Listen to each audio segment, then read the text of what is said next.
Nahuli ang pagtama ng missile sa mga tao sa labas ng isang ospital sa Gaza at ang tangkang pagdukot naman sa isang babae sa bansang France.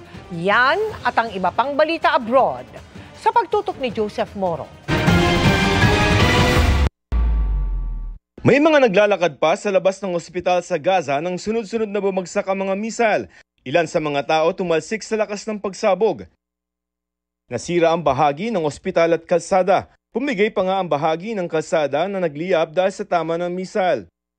Ayon sa Gaza Health Ministry, 9 na missile ang tumama sa paligid ng ospital. Di bababa sa 16 ang nasawi habang 70 naman ang sugatan. Katwiran ng Israeli military, pinuntirya nila ang command center ng grupong Hamas sa ilalim ng ospital, bagay na itinanggi ng Hamas.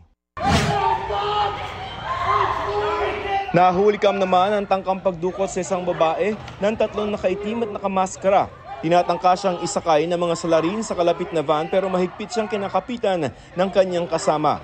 Maya-maya sumugod ang isa pang lalaking may bitbit na fire extinguisher kaya umalis na lamang ang mga salarin sakay ng van nang hindi nakukuha ang babae. Ayon sa local media reports, ang babae ay anak ng negosyanteng namimili ng cryptocurrency.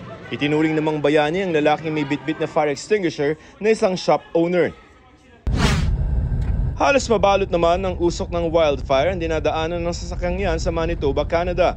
Kita sa gilid ng driver ang paglamo ng apoy sa mga puno. Ayon sa mga pulis doon, 2 na ang nasawi sa wildfire na pinalalaan may init, tuyo at mahanging panahon doon ngayon. Sa Saudi Arabia, nakipagpulong naman si US President Donald Trump kay Syrian President Ahmed al-Shara.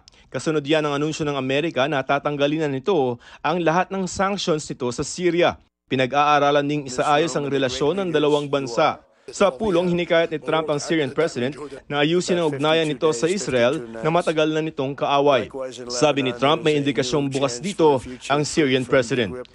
Para sa GMA Integrated News, Joseph Morong, Nakatutok 24.